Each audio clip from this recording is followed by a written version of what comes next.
Sebelum kita masuk kepada subtajuk yang baru, okey, cikgu terangkan latihan yang cikgu bagi semalam.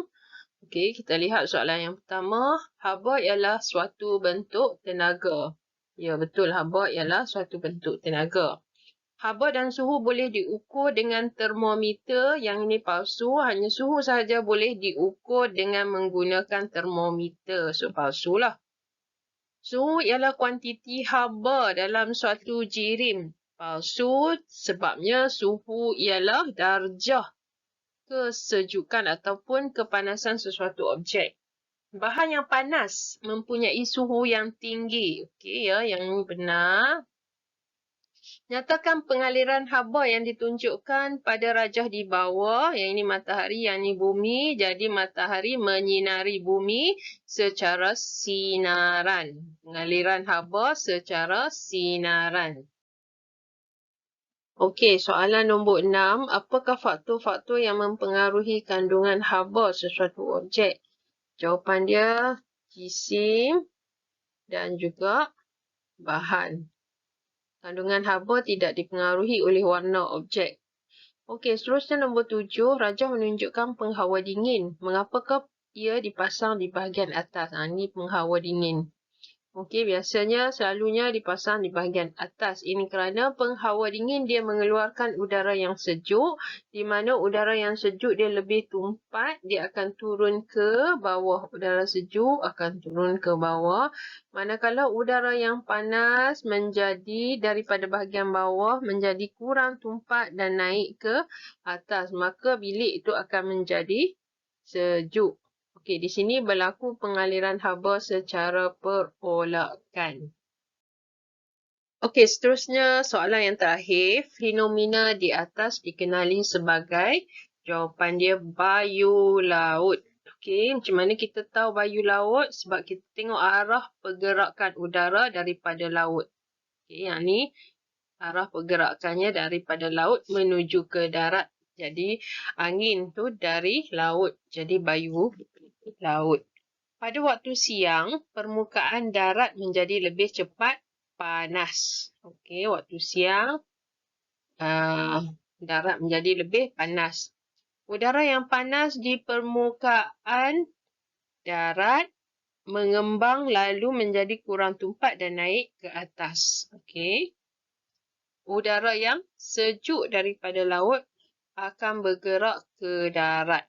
Okay. Jadi inilah fenomena bayu laut.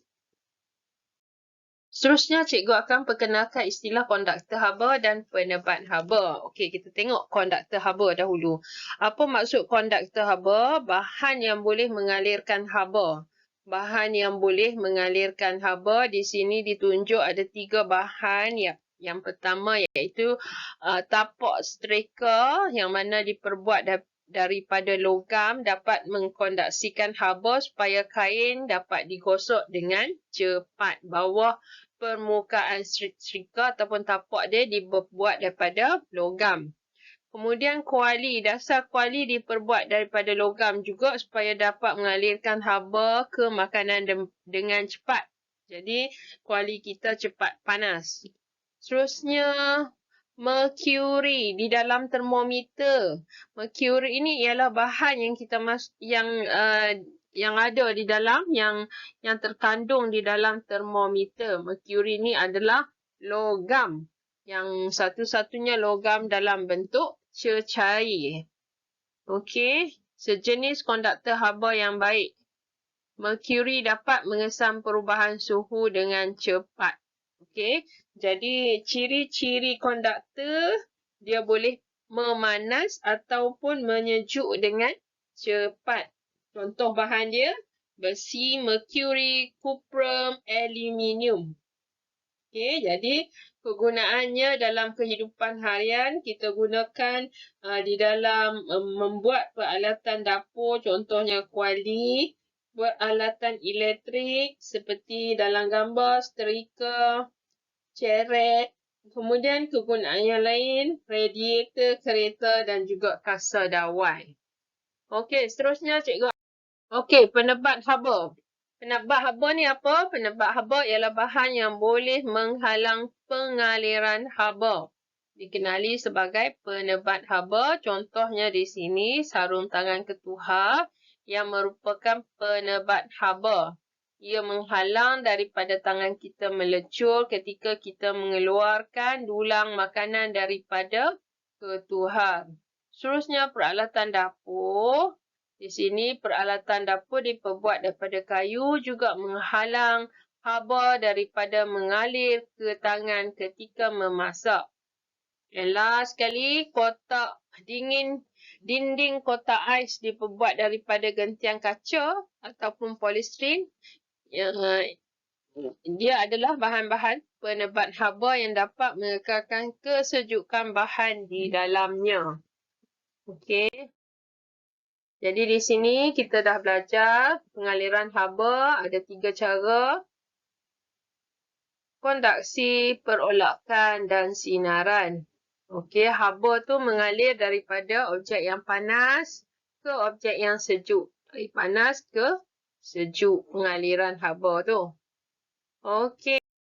Okey, kita tengok pengaliran haba. Pengaliran haba berlaku ada 3 cara pengaliran haba. Yang pertama konduksi, perolakan dan sinaran. Okey, kita lihat dulu apa dia konduksi.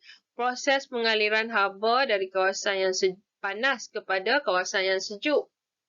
Okey, melalui medium pepejal.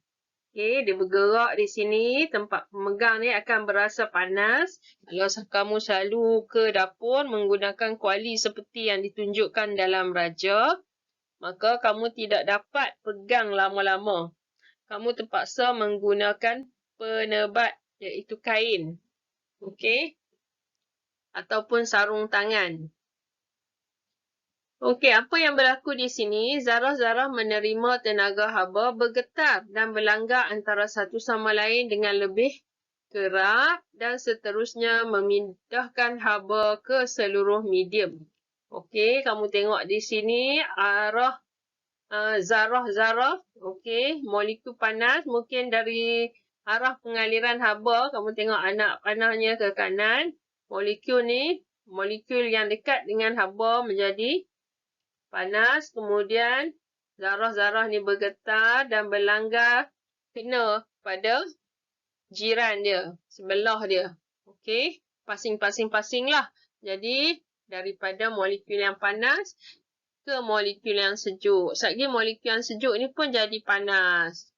Okey, kita tengok seterusnya perolakan. Haba dialirkan melalui pergerakan bendalir. Perolakan boleh berlaku dalam cecair dan gas sahaja dari kawasan yang panas ke kawasan yang sejuk. Okey, jadi di sini bendalir, haba. Apabila kita letak kuali ni di atas dapur, okey, api ni akan menyebabkan bahagian bawah ni menjadi panas. Okey. Bahagian bendalir yang menerima haba ni akan mengembang, kurang tumpat dan naik ke atas. Kemudian bendalir yang sejuk dan lebih tumpat di bahagian atas akan turun ke bawah. Okey, jadi proses ini berterusan yang dikenali sebagai arus perolakan. Okey, kalau seterusnya kita tengok sinaran.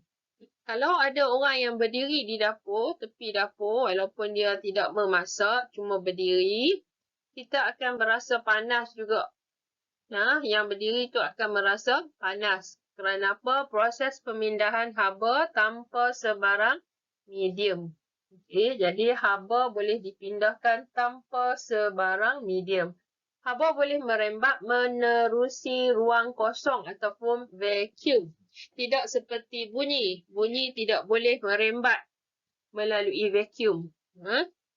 Jenis-jenis permukaan, suhu dan luas permukaan objek mempengaruhi kadar pengaliran haba.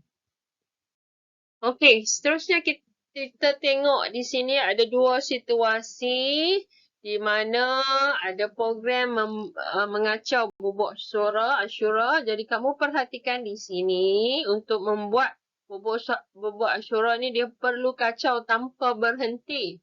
Jadi di sini kamu tengok diguna apa? Biasanya kita akan menggunakan kayu kerana kayu merupakan penebat haba. Jadi kalau kita masak sekejap, seperti perempuan kat sini, dia masak sekejap je mungkin. Okey, masak sayur. Takkan nak masak lama-lama kan? Hilang dia punya zat-zat. Jadi kita masak sayur tu sekejap, kita boleh pakai bahan uh, konduktor haba yang baik. Sebab sekejap je kita masak. Okey, ini tajuk kita hari ni. Pengembangan dan pengecutan jirim. Okey, ni dah. Okey, eksperimen 9.4, kita mengkaji haba boleh menyebabkan pepejar cecair dan gas mengembang dan mengecut. Okey, di sini kita panas, sebelum kita panaskan batang besi, kita cuba masukkan batang besi ke dalam tolok. Okey, didapati batang besi boleh muat masuk ke dalam tolok. Kemudian kita panaskan batang besi, hujung batang besi selama lebih kurang 5 minit. Kemudian kita cuba masuk ke dalam tolok semula. Okey, didapati bahawa batang besi ni tak dapat masuk ke dalam tolok. Okey, ini disebabkan batang besi mengembang apabila dipanaskan. Seterusnya kita nak lihat di dalam cecair pula. Okey, di dalam kelalang kun ini kita letakkan air yang berwarna, kemudian kita tutup dengan gabus dan di dalam kelalang kun ini juga kita letakkan tiub kaca. Okey, kemudian kita masukkan kelalang kun ini ke dalam besen yang berisi dengan air panas dan kita perhatikan aras air berwarna. Ini pada awalnya. Kemudian bila kita masuk kelalang kun ini ke dalam besen yang berisi air panas, kita dapati bahawa paras air ini meningkat. Ini disebabkan oleh cecair di dalam ni mengembang. Jadi dia menolak naik ke atas. Okey. Okey, sekarang gas pula. Okey.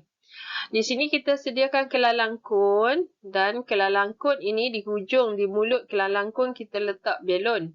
Kemudian kelalang kun ini kita letakkan dalam besen yang berisi air panas. Okey. Kemudian selepas 3 minit kita akan perhatikan apa yang terjadi kepada belon. Belon ini mengembang. Kenapa belon ini mengembang? Udara yang terdapat di dalam kelalang kun ini akan mengembang disebabkan air ini panas. Air panas menyebabkan suhu persekitaran yang panas menyebabkan udara mengembang. Okey. Jadi di sini kita dapati hasil eksperimen pepejar cecair dan gas ni mengembang apabila dipanaskan. Okey, kita tengok di sini rel kereta api. Apa yang berlaku, apa yang kita nampak di sini, ini sepatutnya landasan ini lurus. Tapi disebabkan oleh cuaca yang terlampau panas. Jadi, apa yang berlaku, pengembangan besi ini, logam ini berlebih. Jadi, dia menyebabkan landasan ini menjadi herut. Landasan kereta api dibuat ada ruang di antara logam ni ada ruang untuk membolehkan pengembangan berlaku. Jadi sekiranya pengembangan berlaku secara berlebihan disebabkan oleh cuaca yang panas, ini yang menyebabkan dia herut. Okey. Ini kegunaan pengembangan dan pengecutan jirim lah. Okey, dalam termometer kita isi dengan merkuri. Kerana merkuri adalah konduktor haba yang baik yang boleh mengembang dan mengecut. Okey. Kemudian bahagian C ini adalah jambatan keluli di mana di bawah jambatan ini diletakkan penggolek bila dia mengembang. Okey. Dia akan bergerak tidak merosakkan jambatan keluli dan terdapat juga ruang. Bila mengembang, ruang ni tidak mempunyai ruang. menyediakan ruang untuk pengembangan. Okey. Okey, begitu juga dalam jalur dui logam. Jalur dui logam ni bermaksud dua logam dilekatkan bersama iaitu kuprum dengan besi untuk dalam sistem penggera kebakaran di mana sebabnya jalur ini mengembang pada kadar yang berbeza. Kuprum mengembang lebih, mengembang lebih daripada besi apabila dia panas, apabila dipanaskan.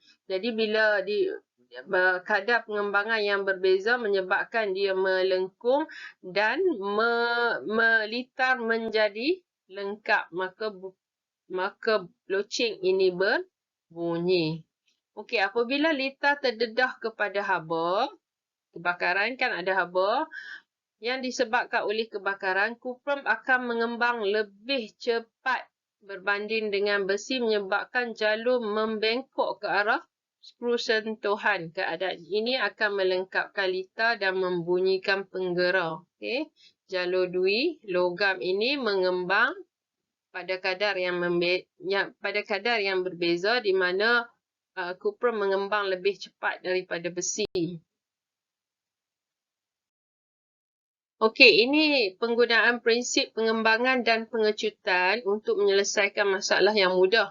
Sekiranya penutup botol ini ketat, maka apa yang kita akan lakukan untuk memudahkan kita membuka botol ialah dengan merendam botol tersebut, penutup botol itu ke dalam air yang panas. Bila kita rendam dalam air yang panas, penutup botol ini mengembang, maka kita boleh buka dengan mudah. Begitu juga jika bola pimpong ini kemik.